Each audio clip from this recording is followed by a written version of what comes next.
Imagine you are a general. You have marched your army deep into enemy territory. You are surrounded on all sides by hostile tribes who outnumber you many times over. The sensible thing, the sane thing, is to pull back, regroup, and live to fight another day. Instead, you look at the city sitting on the hill in front of you. You look at the hundreds of thousands of enemy warriors closing in from behind, and you decide to build a wall. Not one wall, two walls. One to trap the enemy inside, one to trap yourself outside. No retreat, no escape route. Just 50,000 men squeezed between two rings of timber and earth, daring an entire nation to break them. That is exactly what Julius Caesar did at Alesia in 52 BC, and it is, without question, one of the most audacious, brilliant, and borderline insane military decisions in the history of the ancient world. To truly understand Alesia, not just what happened, but why it happened and why it mattered, we cannot begin at the walls. We have to begin a generation earlier, in the swirling political chaos of the late Roman Republic, with a man deep in debt, burning with ambition, and desperate for the kind of military glory that would make him untouchable. The Roman Republic of the 1st century BC was a civilization eating itself alive. The old system of government, the Senate, the consuls, the ancient traditions that had held Rome together for 5 centuries, was crumbling under contradictions it could no longer manage. Rome had conquered the Mediterranean world, but the wealth of that conquest flowed to a tiny elite, while the peasant class that had built the Republic was being squeezed off their land. Veterans came home from distant wars to find themselves dispossessed. The streets of Rome swelled with the urban poor. The old order was fracturing, and the fractures ran deep. Into this world stepped Gaius Julius Caesar, born in 100 BC into the ancient patrician Julian clan. He was brilliant, ruthless, charming, and possessed of a self-belief that bordered on the supernatural. He was also, by the mid-50s BC, staggeringly in debt and politically vulnerable. He needed something that would transform his situation overnight, something that would give him wealth, an army loyal personally to him, and the military prestige that Roman politics rewarded above almost everything else. He needed a war. Not just any war, a war of conquest, and he found it in Gaul. Gaul in the 1st century BC was a vast and complex territory, covering roughly what is today France, Belgium, Luxembourg, parts of Switzerland, and slivers of the Netherlands and Germany. It was not the collection of painted savages that Roman propaganda occasionally painted. It was a sophisticated, deeply layered civilization of Celtic peoples who had developed advanced agriculture, metallurgy, trade networks stretching from Britain to the Mediterranean, and political institutions of real complexity. The Gauls were divided into dozens of tribes, each with its own territory, aristocracy, and traditions. The Arverni occupied the highlands of south-central Gaul and had once been the dominant power in the region. The Aedui, around modern Burgundy, were long-standing Roman allies. The Belgae to the north, Caesar himself, would describe them as the fiercest fighters in all of Gaul. The Nervi, the Treveri, the Sequani, the Carnutes, the Parisii. Each tribe was a world unto itself, bound to others by alliances, marriages, trade relationships, and ancient hatreds. The Gauls were skilled engineers in their own right. Their oppida, fortified hilltop towns, were sophisticated urban centers of craft production and trade. Gallic smiths produced weapons and tools of remarkable quality. And crucially for our story, Gallic craftsmen had invented chainmail, the interlocking iron rings worn as body armor, centuries before Rome adopted the technology. The Gauls had been trading with Greek and Roman merchants for generations. They were, in every meaningful sense, a fully developed civilization, which made what was about to happen to them all the more consequential. Caesar arrived in Gaul in 58 BC as proconsul, governor, of the Roman province of Transalpine Gaul, the coastal strip of southern France Rome already controlled. His appointment was the product of a political deal he had engineered with 2 other powerful Romans, Pompey, the great general, and Crassus, the great banker. This arrangement, called the First Triumvirate, gave all 3 men what they needed. Caesar got his war. At the core of every campaign Caesar would run was the Roman legion, arguably the most effective military organization the ancient world had yet produced. A full-strength legion in this period consisted of approximately 4,800 to 5,000 infantrymen, divided into 10 cohorts. The first cohort, the senior unit, was typically double strength, with 5 centuries of around 160 men each. The remaining 9 cohorts each held 6 centuries of 80 men apiece. This is the first time we meet the basic building block of Roman military power, the century and its commander, the centurion. The centurion was the true engine of the Roman military machine. These were not officers in the modern sense. They were career soldiers who had risen through the ranks by demonstrating physical toughness, tactical intelligence, and the iron will to keep men moving and fighting when every instinct told them to stop. A centurion was paid roughly 15 times the basic legionary wage. He carried a vine staff, the vitis, as a symbol of his authority, and he was expected to use it to enforce immediate discipline if necessary. In battle, he wore his decorations on the front of his armor so his men could spot him in the chaos, and he led from the front. Not from behind, from the front. The most senior centurion in each legion was the primus pilus, the first spear, who commanded the first century of the first cohort and served as the chief tactical brain of the entire legion beneath the overall commander. A good primus pilus was worth more to a general than any number of well-born staff officers. He knew the men, he knew the ground, and he had seen nearly every tactical situation a battle could produce. Above the centurions, each legion was commanded by a legate, a senior officer personally appointed by Caesar from among his most trusted subordinates. At Alesia, Caesar's legates would include men whose names history remembers: Titus Labienus, the most capable and experienced of them all; Mark Antony, then in his early 30s, already displaying the personal courage and occasional recklessness that would define his career; Gaius Trebonius, and others. These legionaries were equipped with extraordinary care for the Roman way of war. Each man carried the scutum, a large rectangular shield roughly 4 feet tall and 2.5 feet wide, constructed of laminated wood covered in leather and edged with iron or bronze. It was curved slightly to conform to the body, and at its center was an iron boss that could itself be used as a weapon in close quarters. A properly handled scutum could deflect almost any missile short of a heavy ballista bolt. Each legionary also carried 2 pila, heavy javelins approximately 6.5 feet long, with a wooden shaft and a long iron shank connecting to a small pyramidal iron head. The iron shank was deliberately made of softer iron than the head. When a pilum struck an enemy shield, the shank bent on impact, making it impossible to pull out cleanly and throw back. A warrior whose shield was pinned by a bent pilum had a choice: drag the extra weight into close combat or drop the shield entirely. Either option was a disaster. The massed pilum volley, released at close range just as the Roman line surged forward, was one of the most devastating opening moves in ancient warfare. After throwing their pila, Roman soldiers drew the gladius, the short stabbing sword that defined Roman close-quarters combat. It was not a slashing weapon. It was designed for thrusting in tight formation, driving the point into an opponent's torso with the full weight of the body behind it, working in the compressed spaces where large swinging weapons were useless. The technique relied on the shield. Use the scutum to absorb or deflect an incoming blow, step into the gap that creates, and drive the gladius home. Economical, disciplined, lethal. Caesar's legions could march 20 miles a day in full kit without complaint.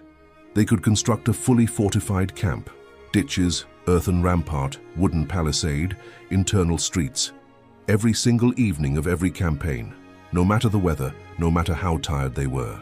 That nightly construction habit, repeated hundreds of times over years of campaigning, would prove to be the most important skill they possessed when the time came to build something unprecedented at a hilltop in central Gaul.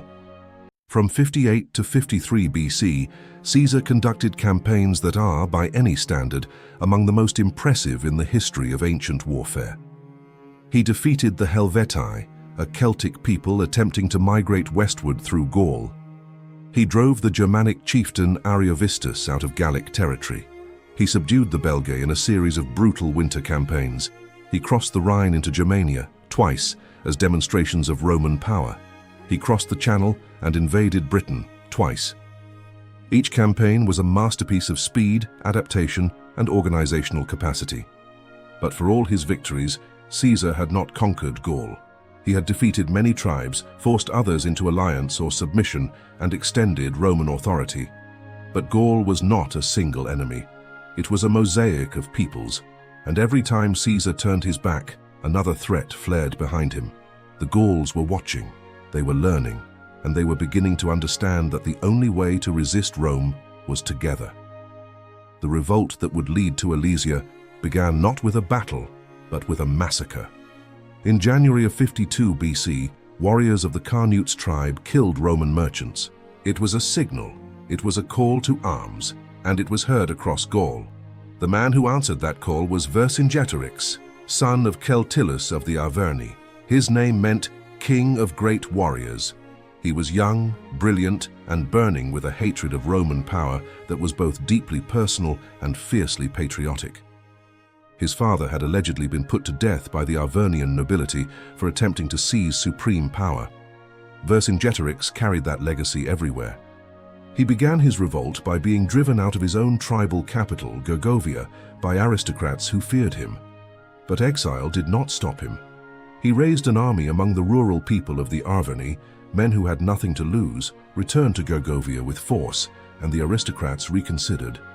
Vercingetorix was proclaimed king of the Arverni.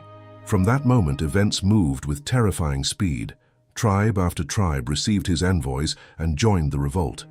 He deployed a combination of persuasion and terror: join voluntarily and be welcomed, hesitate and be raided. Within weeks, a significant portion of central and northern Gaul was in open revolt. Even the Aedui, Rome's oldest Gallic allies, were wavering. Caesar, wintering in Cisalpine Gaul, crossed the snow-choked Cevennes mountains in winter, conditions that shocked even his hardened veterans. He was in the field before anyone thought possible. Caesar was always in the field before anyone thought possible. That was his most dangerous quality. Vercingetorix understood something that no previous Gallic leader had fully grasped. The Romans could not be beaten in open battle, not by Gallic warriors, however courageous. The legions were simply too disciplined and too tactically sophisticated. Whenever a Gallic force met a Roman legion, the Romans won. Something else was required. So Vercingetorix adopted a strategy of scorched earth and harassment. He would deny Caesar the food his army needed. He would burn Gallic towns before the Romans could use them. He would strike at Roman supply lines with cavalry. He would starve and grind down Caesar's army until only then striking the decisive blow. The strategy was brutal even to his own people. It meant burning the homes and crops of those he claimed to be liberating. He made the argument with merciless clarity: better to lose property than freedom. Now we meet the Gallic warrior in full. The men who formed the core of every Gallic tribal army were freemen of the warrior class. They wore the iron chainmail shirts their own ancestors had invented, and iron helmets, some remarkably elaborate, decorated with bronze fittings and animal-form crests. Their shields were large and oval, constructed of wood planks covered in leather and bound with iron, similar in function to the Roman scutum, but somewhat lighter. Their primary weapon was the Celtic longsword, an iron blade typically 2 to 3 feet long, designed for slashing rather than stabbing. Formidable when there was room to swing it, less effective in the tight press of formation fighting where the Roman short gladius excelled. Many warriors also carried the gaesum, a heavy throwing spear, hurled before closing to sword range. Some carried axes. A few carried the carnix, the tall S-curved war trumpet with its discordant animal head bell, which produced a loud, jarring sound, specifically designed to unsettle horses and rattle nerves. Caesar's veterans had heard it many times. It still worked. Above the general warrior class stood the Gallic cavalry, the aristocratic horsemen who formed the most prestigious arm of any Gallic force. These men had ridden since childhood on horses larger and stronger than most Mediterranean animals, bred specifically for war. A Gallic cavalry charge, hundreds of heavily armored, heavily mounted men thundering across open ground, was genuinely terrifying, and against infantry in loose order, It was devastatingly effective. Vercingetorix placed enormous strategic importance on his cavalry. That decision would matter enormously at Alesia. Caesar besieged Avaricum, modern Bourges, in late winter of 52 BC. His legionaries, working in brutal cold, constructed a massive siege ramp and terrace over several weeks, while Vercingetorix's cavalry struck incessantly. When the ramp was complete, the Romans stormed Avaricum. They had been cold and hungry for weeks, and they showed no mercy. Of a population estimated at 40,000, fewer than 800 escaped. The massacre reverberated across Gaul. Vercingetorix used it as a recruiting tool. Then came Gergovia, and Caesar's luck ran out. The Arvernian capital sat on a high plateau, its slopes too steep to assault directly. A miscommunication during a limited assault operation led Caesar's legions to advance too far against positions they had no hope of carrying. The Romans were repulsed with serious losses, perhaps 700 dead, including 46 centurions. Caesar broke off the siege and retreated. The news spread across Gaul like fire through dry grass. Vercingetorix had beaten Caesar. More tribes rose. The Aedui finally broke and joined the revolt. Caesar was surrounded, his supply lines threatened, his situation suddenly precarious. After Gergovia, Caesar's priority was to reunite his forces with those of Labienus. The march northward was shadowed constantly by Vercingetorix's cavalry. Vercingetorix threw them at Caesar's column near the Vinjan River, striking simultaneously at front, rear, and flanks. Caesar's counter showcased his tactical flexibility. He had recruited Germanic cavalry from across the Rhine, arguably the finest horsemen in the ancient Western world. These Germans used a unique combined arms technique. Their horsemen rode into battle accompanied by light infantry who ran alongside, gripping the horses' manes, ready to dismount and fight on foot at any moment. This gave their cavalry staying power that pure mounted units lacked. Caesar deployed them with infantry support directly into the Gallic horsemen. The result was a decisive Roman victory. The finest cavalry arm Gaul possessed was beaten back with heavy losses. This defeat forced a crisis of decision for Vercingetorix. His harassment strategy depended on cavalry superiority. Without it, he could not effectively interdict Roman supply lines or prevent Caesar from maneuvering freely. He needed to change the nature of the contest entirely. His decision, the decision that set everything in motion, was to fall back to Alesia, the fortified hilltop capital of the Mandubi tribe, and force Caesar to besiege him there. He would send riders to every tribe in Gaul, calling for a massive relief force. When it arrived, it would attack Caesar's besieging army from outside, while the garrison attacked from within. Rome would be crushed between two fires. It was a reasonable plan. It might even have been a brilliant plan, but it required trusting that Caesar could not build fortifications fast enough, strong enough and clever enough to defeat both threats at once. On that count, Vercingetorix miscalculated. Alesia, near present-day Alès-Saint-Reine in France, was the principal town of the Mandubi tribe. Perched on Mont Ossois, a flat-topped hill, it rose over 400 meters with steep slopes. Rivers Ouse and Ozerain flowed at the hill's base, adding natural water obstacles. The hilltop was 1 Roman mile long by half a mile wide, large enough for an army. Vercingetorix arrived with his forces, estimated at 80,000 infantry and 15,000 cavalry. He immediately began strengthening the town's fortifications. Before Caesar closed his lines, Vercingetorix sent riders with urgent messages. He called every Gallic tribe to Alesia, stating the revolt would die without their aid. Caesar arrived in July of 56 BC. He rode the perimeter with his engineers, studying the ground with systematic thoroughness. His assessment was quick and clinical. The slopes were too steep for a frontal assault. Defenders were too numerous. Caesar realized he could starve Alesia into submission by sealing it off completely. He gave the order, begin the circumvallation. What happened next is one of the great engineering feats of the ancient world. Caesar's legionaries, 50 to 60,000 strong, began constructing a complete circumvallation, a continuous wall encircling Alesia, sealing it from the outside world. The total circumference measured approximately 11 Roman miles, roughly 11 modern miles. 11 miles of fortification built from scratch in weeks. These soldiers simultaneously maintained combat patrols and fought off sorties from the garrison above them, an incredible feat of endurance and engineering. Before digging, Caesar's engineering officers, the Praefecti Fabrum, conducted a detailed survey of the entire terrain circuit. Every decision about the wall's path, tower placement, and camp positions depended on this initial ground assessment. Surveyors walked the full 11 miles. Construction began at multiple points simultaneously, with each legion assigned a specific section of the line. A coordinated effort on a massive scale.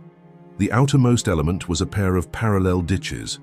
The front ditch was 15 feet deep and wide, with sharply vertical sides, a deliberate trap. A sloped ditch can be scrambled out of, but a vertical-sided ditch at 15 feet deep is a trap. Getting out quickly under fire is nearly impossible. The two ditches ran parallel, separated by a 60-foot wide flat strip. Near the Ouse and Oserain rivers, Caesar modified the design brilliantly. He ordered channels dug connecting the ditches to the rivers, filling them with water. A water-filled obstacle is harder to cross and psychologically different. You cannot move heavy siege equipment through standing water, nor quickly climb out of a flooded pit in full armor, a significant hydraulic achievement. Behind the double ditch, Roman engineers constructed the main defensive wall, an earthen rampart, reinforced with a crisscross timber lattice standing 12 feet high. The face was dressed with cut sods, packed and compressed, presenting a surface difficult to scale. Along the top ran a continuous palisade of heavy, sharpened stakes. These stakes were set in a timber framework anchored to the rampart. Tearing them out required tools, time, and full exposure to the defenders above. At regular intervals, approximately every 80 feet, the Romans constructed watchtowers, heavy squared timber structures rising above the palisade level. These towers had three-sided timber screen enclosures protecting defenders, giving clear sight lines. Between towers, the rampart walk was wide enough for soldiers to move quickly. Between the double ditches and in front of the forward ditch, Roman engineers constructed a system of hidden obstacles. This transformed the approach zone into a killing ground. These were not improvised. They were standard components of Roman siege warfare doctrine, refined through decades of practice, reproduced wherever a Roman army needed to defend a perimeter. The first and most diabolical was what Caesar's soldiers called the lilies, or lilia. So named because the arrangement of concealed pits supposedly resembled a lily flower. Engineers dug rows of conical pits, 3 feet deep, arranged in 8 interlocking rows. No path avoided all of them. In the bottom of each pit sat a sharpened stake of fire-hardened hardwood. Interwoven branches and leaf litter covered the top, concealing it completely. A warrior running toward the wall at night, or in a mass assault, would have no warning. The ground would simply vanish beneath his feet. Behind the lily pits, engineers planted rows of logs, 1 foot in diameter, buried vertically to half their length, their branch stubs sharpened to points. Caesar's soldiers called these tombstones, or stimuli, 5 staggered interlocking rows with no clean path through. They caught clothing, pierced feet and shins. In front of even these obstacles, iron hooks called galli were driven into the ground at irregular intervals, connected by tripwires of rope or vine. Not primarily weapons, but tools of confusion, designed to make attackers look at their feet, slow them further, and cascade the chaos. The combined effect was a killing zone, 60 to 100 feet deep, in front of the main wall. Any attacking force would be massively slowed, disordered, and injured.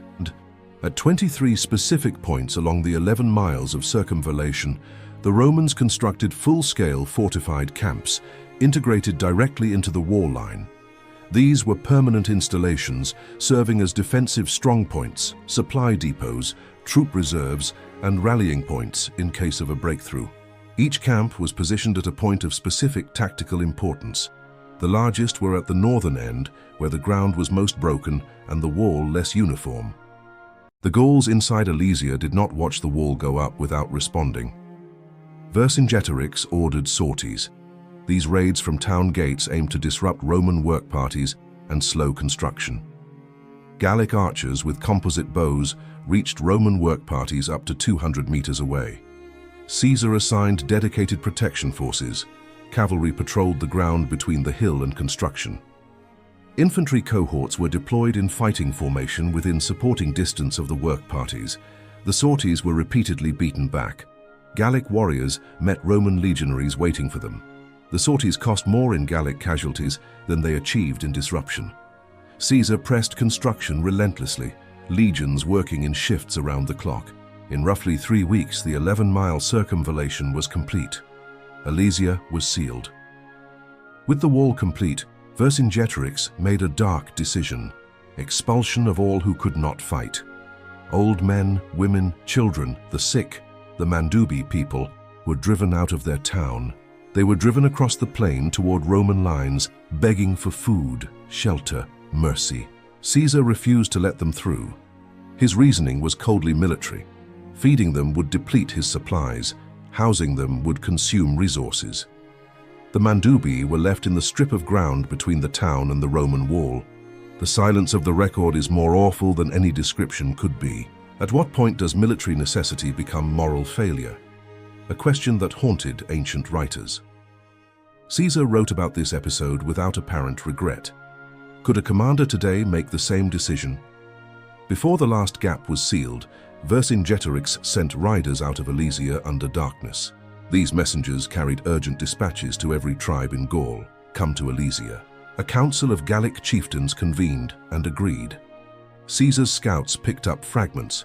Reports came in of tribal contingents mustering across Gaul, converging on central Gaul. The picture that emerged was alarming by any measure. Caesar assessed the intelligence. The circumvallation alone was not enough. If a relief force attacked from behind, his army would be caught between two fires. He needed a second wall, facing outward. He gave the order: begin the contravallation. The contravallation was built on the same design: double ditches, rampart, palisade, watchtowers. It ran on a wider loop around the first wall, facing outward, approximately 14 Roman miles. Caesar now had 2 continuous lines of fortification running parallel to each other. His 50,000 to 60,000 men occupied the space between them. 25 miles of full-scale military fortification built in 3 to 4 weeks. The physical and psychological demands on these men were severe. Caesar assembled his officers, briefing them on the logic of the position. The army was deliberately, knowingly surrounded. There was no retreat route. They would fight from the walls in both directions simultaneously if necessary. Every man needed to understand his assignment and his position. This was not a council of war debating options. It was a briefing on a plan already made. Caesar had just finished building a wall to trap himself on purpose. His army was inside a 25-mile ring of fortifications with an enemy city behind them, and a 250,000-man relief army in front of them. No escape. No plan B. Every military instinct said this was the position you never allowed yourself to get into. Caesar put himself there deliberately. He trusted his engineering more than he feared their numbers. That confidence would be tested more severely than he could have imagined. While Caesar's soldiers drove the last stakes, the Gallic council summoned by Vercingetorix met. The stakes could not have been clearer. Vercingetorix was trapped waiting for them. Tribe after tribe pledged their contingent. Caesar lists 248,000 infantry.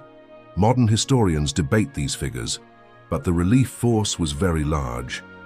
It was the largest army Gaul had ever sent to war. Command was given not to a single supreme commander, but to a council of 4 leaders. This structural fact would prove to be one of the most consequential weaknesses. The relief army also contained a substantial corps of archers, primarily from the Nervii. These men used short composite bows, capable of accurate shooting up to 200 meters. In addition to infantry and cavalry, there were light infantry skirmishers. They provided missile support and flank protection, adaptable and effective in broken terrain. Sometime in late summer or early autumn of 52 BC, the massive Gallic relief force crested the hills to the west of Alesia and came into view. Caesar's scouts on the contravallation watchtowers saw them first, a distant dark mass on the western hills, growing larger. Then came the sound, the deep rumble of feet and horses, the wail of Carnick's trumpets, the voice of a host to end the siege. On the hilltop of Alesia, Vercingetorix's garrison heard it too. After weeks of hunger, they heard what they had been waiting for. The relief force was here. The plan was still alive. The relief army descended from the western hills and made camp approximately a mile from Caesar's outer wall. Their camp stretched across the hills for miles. Their cooking fires at night were visible as an unbroken carpet of light. Inside the Roman walls there would have been fear. These were professional soldiers, not automatons, and they could count. Caesar made no record of any crisis of morale, but he rode the full circuit of his walls, speaking to soldiers at their posts. He understood that seeing their commander calm and present was the most powerful morale tool available to him. Relief commanders established signal communications with Vercingetorix, fires at night, reflected sunlight, and runners. Coordination would be imperfect, but communication was real, shaping how both sides planned.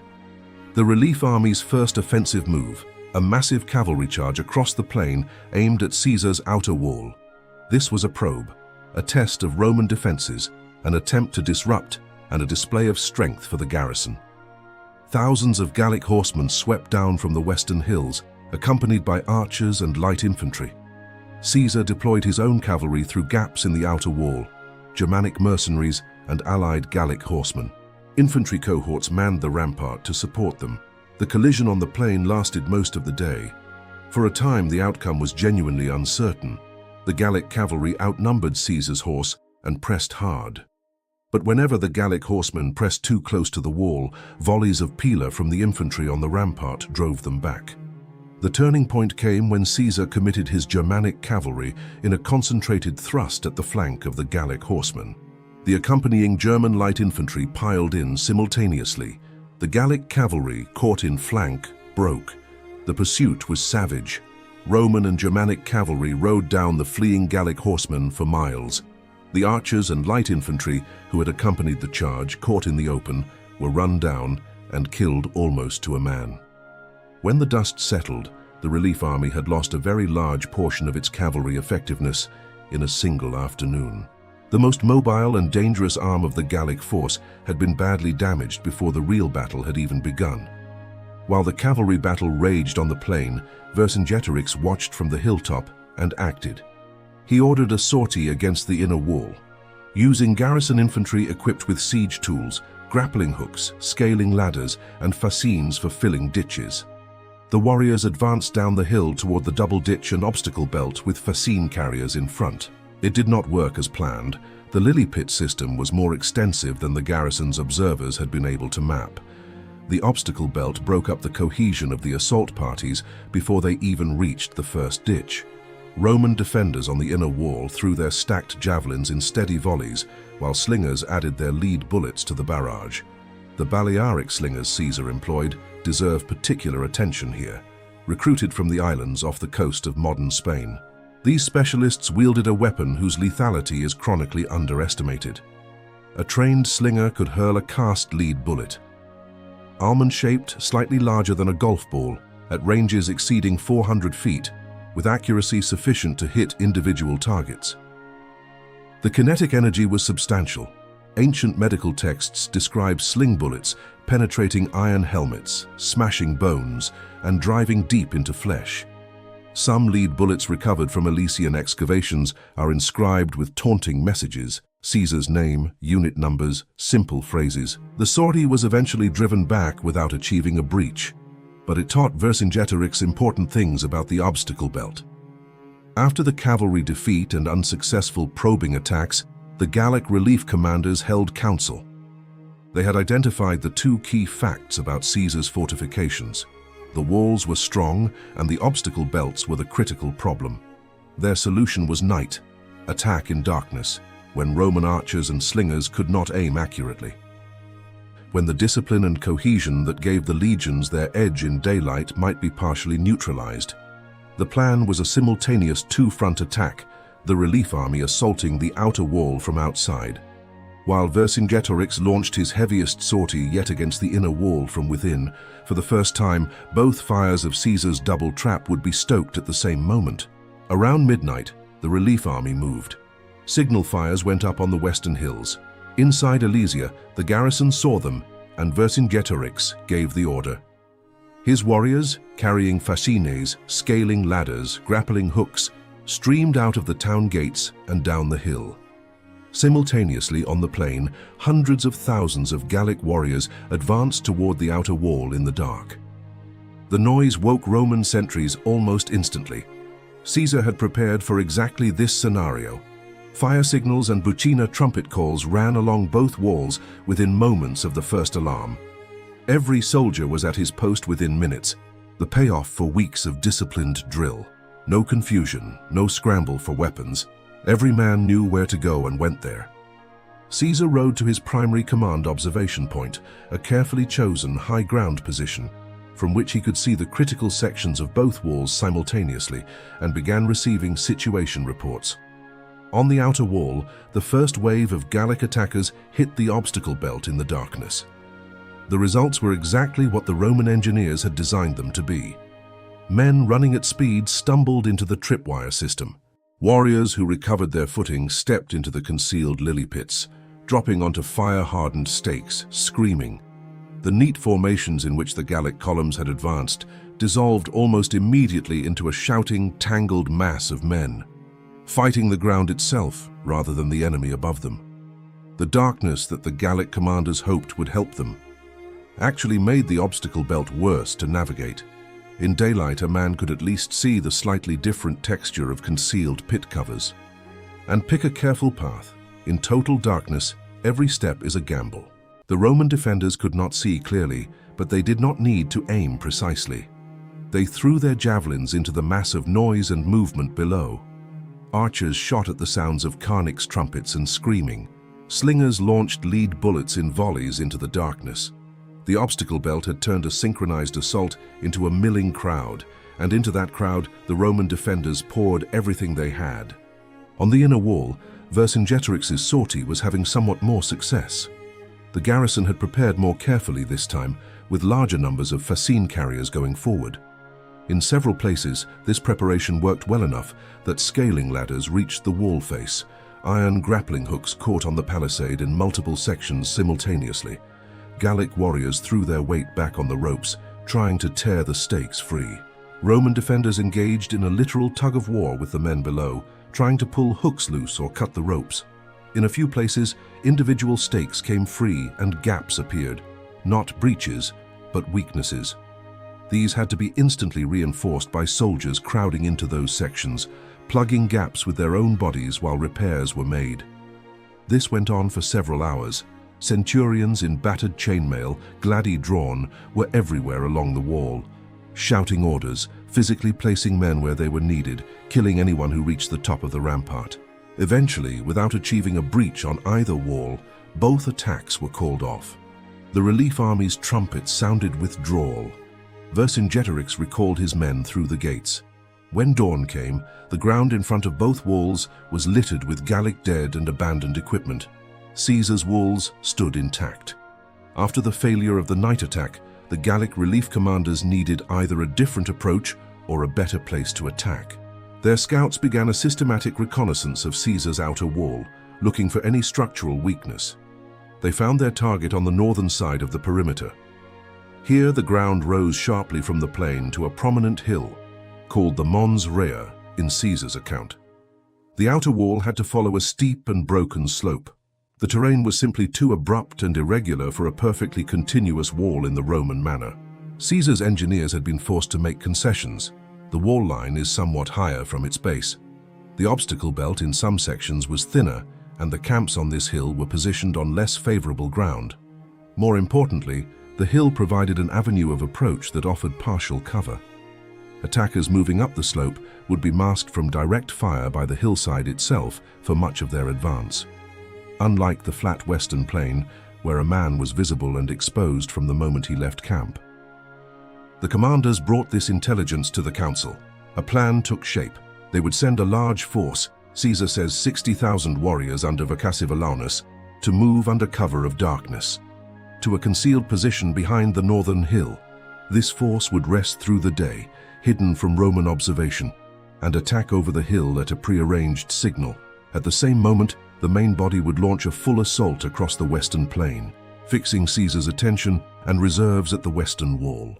And simultaneously, for the first time with genuine coordination, Vercingetorix would launch the most aggressive sortie yet against the inner wall. 3 attacks, 3 directions, simultaneously.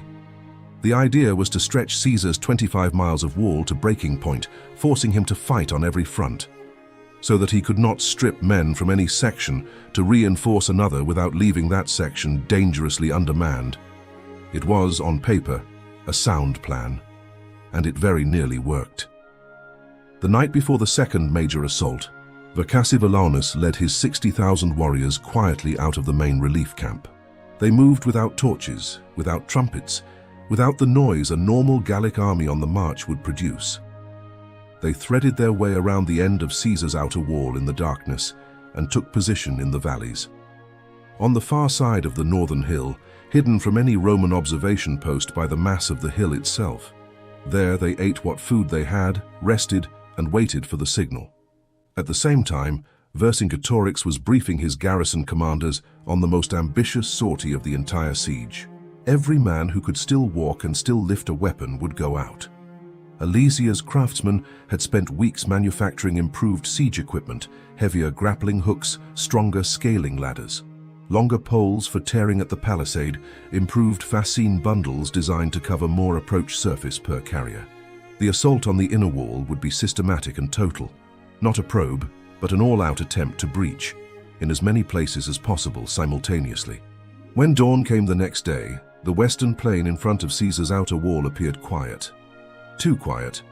Caesar's watchtower sentries reported reduced activity in the main relief camp, fewer men visible at the camp perimeter than usual. Caesar read this correctly. Something was being prepared that required most of the enemy force to be positioned out of sight.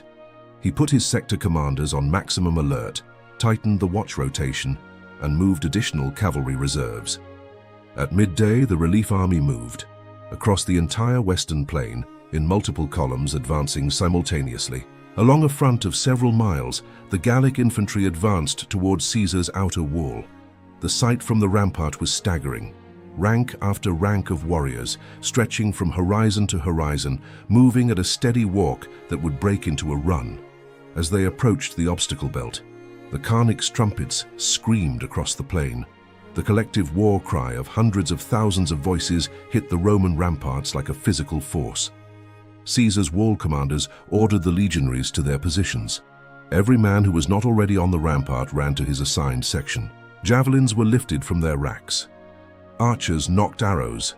The Balearic slingers, with their range advantage, began killing men at distances where the standard legionary javelin could not yet reach. Every warrior killed in the approach zone was one fewer warrior hitting the wall face. The leading Gallic elements hit the outer obstacle belt, and the familiar chaos began. But this time, the relief commanders had prepared better. They sent forward specialized fascine-carrying teams whose sole job was to cover the lily pits and tombstone stakes. Working in relays, one team laying fascines and pulling back, the next team advancing over the covered ground and laying more, extending the cleared lane meter by meter. It was slow, brutal, costly work. Roman missiles killed the fascine carriers in significant numbers, but the work was more systematic than anything previously attempted, and in several sections of the western wall, Gallic assault columns began making real progress toward the main ditch.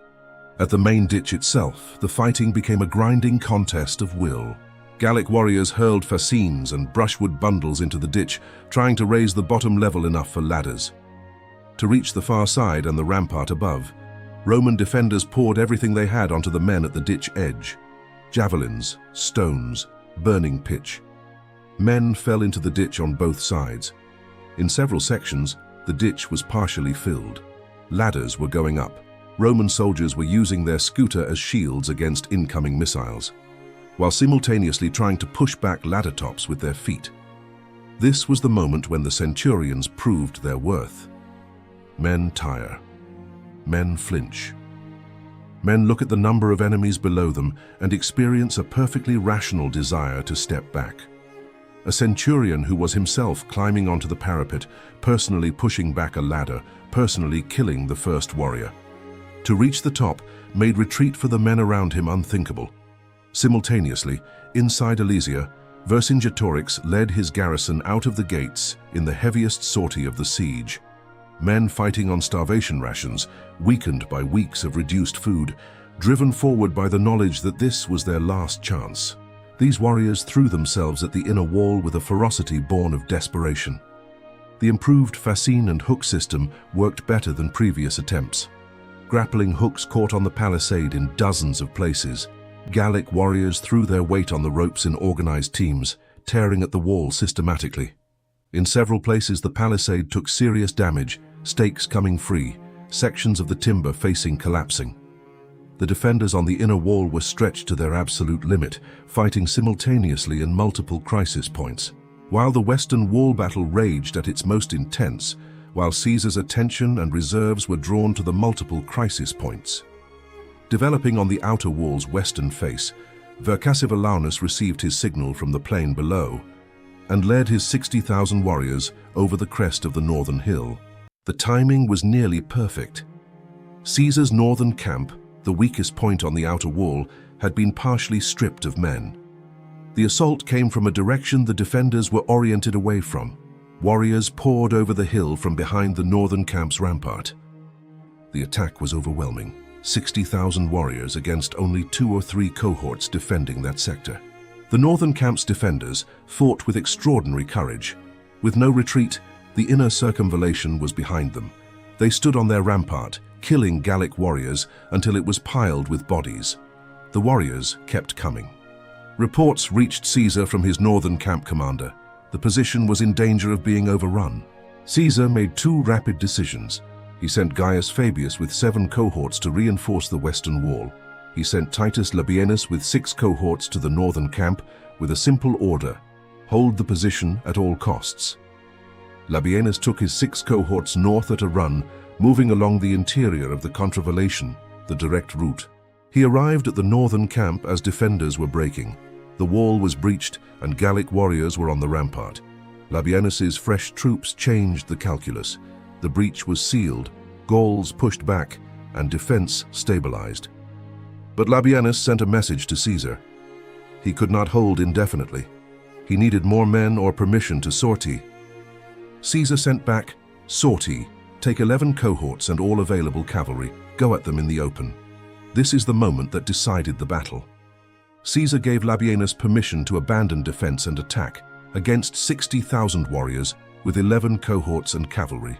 Every military instinct says, hold prepared positions. Caesar said, go on the offensive. Do you think that was a calculated judgment or an act of desperation? Before he could focus entirely on the northern crisis, Caesar had to deal with the western wall. He took 4 cohorts from his personal reserve and rode to the sections where the Gallic assault was close to breaching. His presence alone had an immediate effect. Soldiers responded with a visible surge of energy. There is something about the presence of a commanding general that military psychology still struggles to explain. It is that his arrival communicated something beyond any specific order. This position matters. On the northern hill, Labienus formed his 11 cohorts into battle formation inside the camp. What he was about to do required precise execution, open the gates and lead his men out against a force 10 times their size. The plan required the Gallic assault force to be committed and the Roman cavalry to arrive at the right moment. The 11 cohorts were organized in the standard Roman assault formation. The first line would advance to close range. The gates opened. Labienus led his men out at a rapid march that broke into a run. The sight of a formed Roman battle line suddenly appearing, advancing rather than defending, must have been startling. The pila volley came first. 11 cohorts released their heavy javelins at close range into the mass of warriors. Each pilum was a focused point of kinetic energy, driving through shields and deforming, pinning them, making them useless. Warriors whose shields were pinned either discarded them or fought on encumbered. The volley killed hundreds in seconds. Then came the charge, legionaries drawing their gladi, the collective crash of the line hitting the Gallic front rank. Roman fighting doctrine, scutum forward, driving into the nearest opponent, the iron boss functioning as a weapon. Keep moving forward, keep the press on. Never let the enemy recover balance. The Gallic front ranks took the shock hard. Individual warriors of immense courage stood their ground and died fighting. Caesar had been saving his Germanic cavalry, the finest mounted fighters in his army, throughout the entire battle. This was the most significant tactical restraint he exercised at Alesia, holding it for the single blow that would decide the day. He released them now. The Germanic horsemen and allied Gallic cavalry poured out through designated gaps. They wheeled around the northern end of the outer wall and appeared behind Vercassivelaunus's force on the hillside. The warriors on the northern hill had been focused entirely forward, pressing the assault on the camp. The thunder of hooves from behind was not a sound they were prepared for. A cavalry charge into the rear of an infantry formation engaged to its front is one of the most decisive tactical situations. The infantry cannot turn to face the cavalry without exposing their backs to the infantry fighting them from the front. They cannot continue pressing forward against Labienus's cohorts because the momentum is gone. They cannot stand still because standing still means being ridden down from behind. The only option is to run, and running on a hillside in armor, pursued by cavalry, is not running to safety. It is dying in detail. The Gallic force on the northern hill broke. It began at the rear, where the Germanic horsemen were slashing into the mass of warriors. The rout propagated forward through the formation like a wave. Warriors who had been fighting hard turned to see the cavalry, and turned again to run. The men in front, not yet aware of what was happening behind, felt the press from their own side stop, and then reverse, and became aware that everyone around them was retreating. Within minutes, 60,000 men were streaming back down the northern hill. Vercassivelaunus, trying desperately to rally his men, was surrounded, captured, and led away in chains. 2,000 years later, historians still argue about whether it was Labienus's sortie or the cavalry charge. That truly broke the northern attack. The honest answer is that it was both, arriving at the same time. And the timing was either a stroke of genius or an extraordinary piece of luck. Probably some of both. What is not in dispute is what happened next.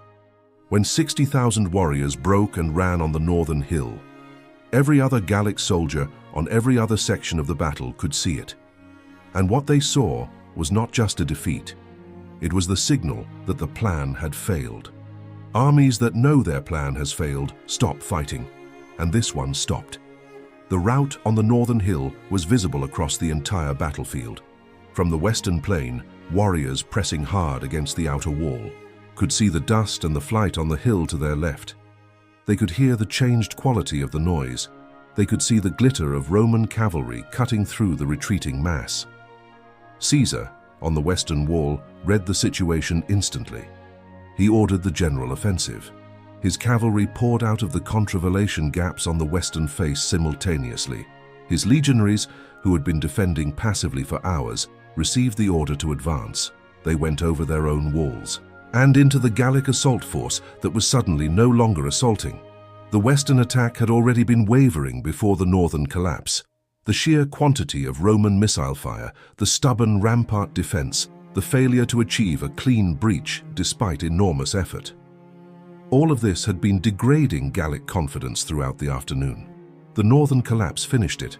Warriors who had been pressing forward a moment before looked over their shoulders and made the calculation that every rational person makes in that situation: this is lost, and if I stay, I die here. The western assault dissolved into retreat, then flight, then rout. Every Gallic force on every section of the outer wall pulled back and ran. The Roman cavalry fanned out into the plain and the hills. The pursuit was relentless. The relief army that had arrived as the largest Gallic host in living memory ceased to exist as a coherent military force in an afternoon. Inside Alesia, Vercingetorix's garrison had been pressing their own assault on the inner wall throughout the afternoon. Men fighting on starvation rations, driven forward by desperation, had come closer to breaching the inner wall than at any other point. Then the noise changed. The roar of the great battle outside shifted into something else, the unmistakable change from a battle in progress to a battle that has ended. The Carnics fell silent on the western plain. From the northern hill came the sounds of pursuit. Vercingetorix recalled his men. The gates of Alesia closed for the last time. The council that Vercingetorix convened the night after the battle was not a debate about whether to continue resistance. It was a discussion about the form that surrender should take. The military facts were beyond argument. No food, the relief force destroyed. No second army coming, no avenue of escape. Some voices urged that the leaders attempt to break through the Roman lines, under cover of darkness, and preserve their persons for future resistance. Vercingetorix refused. He had asked these men to fight. He had asked their warriors to starve in this town. He had asked the whole of Gaul to send its sons to die on the walls outside. He would not save himself while the men who had followed him remained in chains. He would give himself to Caesar and ask that the garrison be treated with whatever mercy Rome could offer. The morning after the battle, an embassy went out from Alesia with the offer of unconditional surrender. Caesar accepted. He required all arms to be surrendered and all leaders to be brought out. He established a raised platform before his assembled army and waited. The gates of Alesia opened. Vercingetorix rode out, mounted on his finest horse, in full armor, in the manner of a Gallic king. Approaching an important engagement, he rode into the Roman camp. He circled Caesar's tribunal once. Then he dismounted. He removed his armor and laid it at Caesar's feet. He removed his weapons and laid them at Caesar's feet. He sat down on the ground before his conqueror and was bound. The ancient accounts do not record what, if anything, was said between them in that moment. What the records do tell us is that Caesar had the Alesian garrison surrender their weapons and come out, and that they were distributed among Caesar's soldiers as slaves. Approximately 20,000 warriors from the Aedui and Arverni, the two most politically important tribes, were released rather than enslaved, a calculated political gesture designed to make future governance easier. The rest became property. Vercingetorix was put in chains and transported to Rome, held in the ancient stone Tullianum prison, beneath the Roman Forum for 6 years while Caesar fought his civil wars. When Caesar finally celebrated his official triumph in 46 BC, Vercingetorix was brought out of that prison after 6 years of captivity, paraded in chains through the streets of Rome, before the cheering crowd, and then, following Roman custom for captured enemy commanders, was strangled. He was probably around 40 years old. He had spent 6 years in a cell so that his men might live. Whether that bargain was worth what it cost is a question, with no clean answer. But the choice was real, and Vercingetorix made it consciously. The most important single reason Caesar won at Alesia is the one that gets the least dramatic attention in most tellings: the engineering. The walls were not background scenery for the battle. They were the battle, without the circumvallation and contravallation. Their obstacle belts, their 23 camps, and their water-filled ditches, Caesar's 50 to 60,000 men could not have held against the forces arrayed against them. With them, they held, barely, with nothing to spare, but they held. The obstacle belt system was the engineering's most decisive element. Its genius was not that it killed many attackers directly, though it did. Its genius was that it destroyed the two things an assaulting force needs most: speed and cohesion. A Gallic assault column that entered the lily pit zone in good order and at a run exited it disordered, injured, and moving slowly. By the time it reached the main ditch, it had been transformed from a coordinated military unit into a collection of individuals, each fighting their own private battle with the ground itself. Roman defenders above could then kill those individuals one by one, rather than facing the massed organized assault that would have overwhelmed them by weight of numbers. Interior lines gave Caesar the second key advantage. While the relief force and the garrison had to communicate and coordinate across an enormous perimeter, Caesar's forces occupied the interior and could move from any threatened point to any other by the shortest possible route.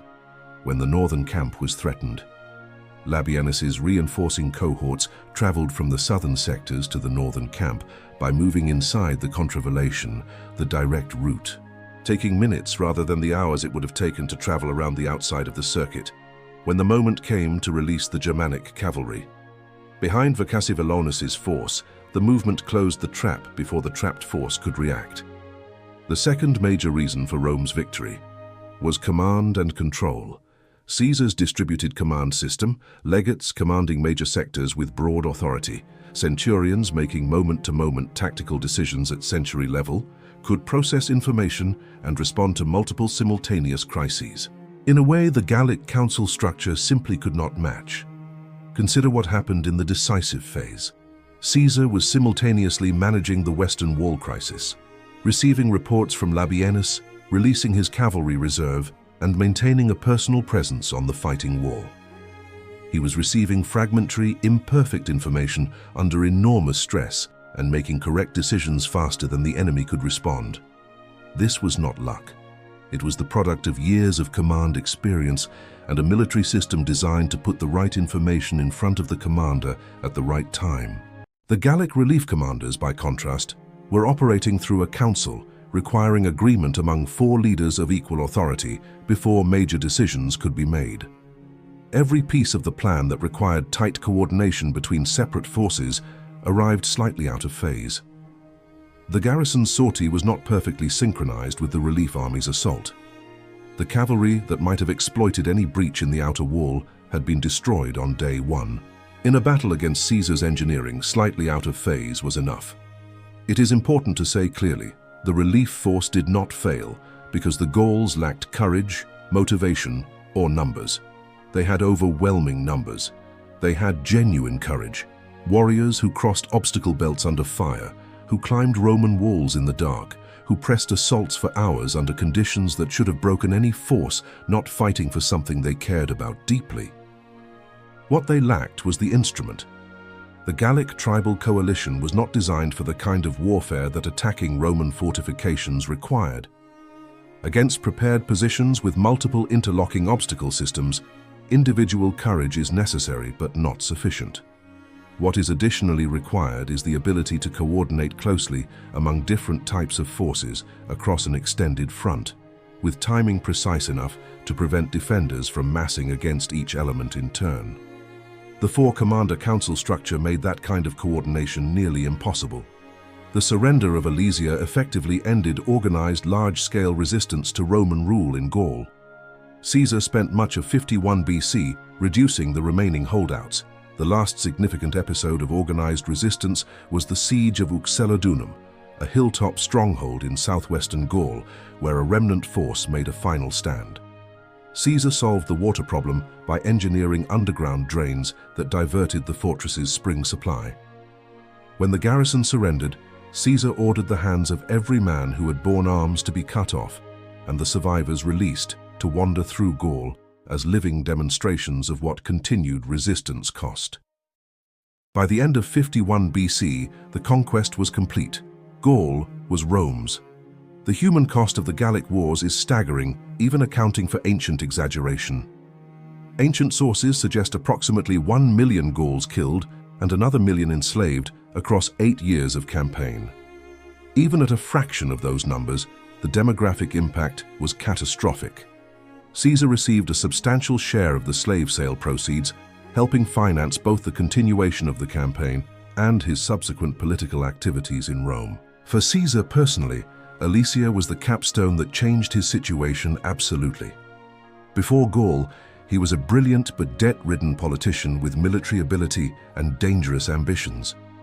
After Gaul, he commanded 10 battle-hardened legions loyal to him personally and possessed wealth sufficient to fund a major political operation in Rome. The Senate, controlled by his enemies, refused him a triumph and demanded he disband his legions before returning. His response, crossing the Rubicon in January of 49 BC with his army, triggered the civil war that destroyed the Roman Republic and transformed it into the Empire. The legions that crossed the Rubicon with Caesar were the legions of the Gallic Wars, the men who had built the walls at Alesia. In a direct and traceable line of causation, the walls Caesar built on a hilltop in Burgundy in 52 BC cast a shadow across all of subsequent Western history. For more than 1,000 years after his death, Vercingetorix was largely forgotten, a name in Caesar's own account of his conquest, a footnote in the history of a successful Roman campaign. Then, in the 19th century, France rediscovered him. In the context of French nationalism, the search for a distinctly French identity with roots deeper than the Frankish kingdoms, Vercingetorix became a symbol of the spirit of resistance that French nationalists wished to claim as a national inheritance. Napoleon III commissioned a monumental bronze statue that was erected on the summit of Mont Ossois in 1865. It stands there still, a towering figure, with somewhat incongruously the face of Napoleon III himself, because the emperor saw in this ancient Gallic chief a mirror of his own self-image as the defender of French civilization. The identification of Alise Saint-Reine with ancient Alesia has been occasionally challenged, but decades of archaeological excavation have produced overwhelming confirming evidence at the traditional location. The physical traces of Caesar's fortifications, ditches, post holes from the palisade system, the concentrated archaeological signature of a massive military construction, have been found and mapped across the Elysian plain. Lead sling bullets inscribed with Caesar's name have been recovered from the soil. Gallic weapons and armor have been found in the positions where ancient accounts say the battles were fought. The ground still holds the memory of what happened there. The Battle of Alesia lasted approximately 6 weeks, from the completion of Caesar's walls to the surrender of Vercingetorix. In those 6 weeks, the fate of Western Europe was decided. The Gallic world, complex, sophisticated, independent, with its own culture and language and way of life, was effectively ended as a political reality. What grew in its place was something that would eventually become French, a Gallo-Roman culture speaking a Latin dialect that evolved over centuries into Old French and then into the modern language. The road Caesar's army built remained the main transport arteries of Gaul for 1,000 years after Rome fell. The legal traditions of Roman Gaul became the foundations of medieval French law. Every one of these things traces a line of causation back to the walls at Alesia. What makes Alesia haunting, what gives it its continuing grip on the historical imagination, is the sheer scale of what was at stake and the razor-thin margins by which the outcome was decided. At the northern camp, if Labienus had arrived 10 minutes later, if the sortie had failed to hold, if the Germanic cavalry had been delayed, the Romans might have broken. If the western wall had given way at the same moment, there might have been no Caesar's army to speak of an hour later. History does not run on inevitability. It runs on decisions made under pressure by fallible human beings in situations they do not fully understand. Caesar made better decisions. Labienus executed them. A centurion on a section of wall in the dark kept his men in place for 1 more hour. And the Western world, for better and worse, was shaped accordingly. Caesar built a trap and walked into it. He trusted his engineering, his soldiers, and his own judgment more than he feared the numbers against him. And at Alesia, in the autumn of 52 BC, that trust was justified by the width of a single assault on a single hill, by the timing of a single cavalry charge, by the voice of a single centurion on a section of rampart walk in the dark, keeping the line intact, keeping the wall standing. It is, when you look at it clearly, one of the most astonishing things any army has ever done. Thank you, truly, for watching this all the way through. If you made it here, you just spent the equivalent of a full evening in 52 BC, watching one of the most extraordinary military events in human history unfold from the very first political crisis that made it possible all the way to its consequences 2,000 years later. That means everything to us. This is the kind of history we believe deserves to be told in full, not simplified, not reduced to a highlight reel, but lived through from beginning to end. You deserve a channel that respects your intelligence and your curiosity, and we hope we delivered that today.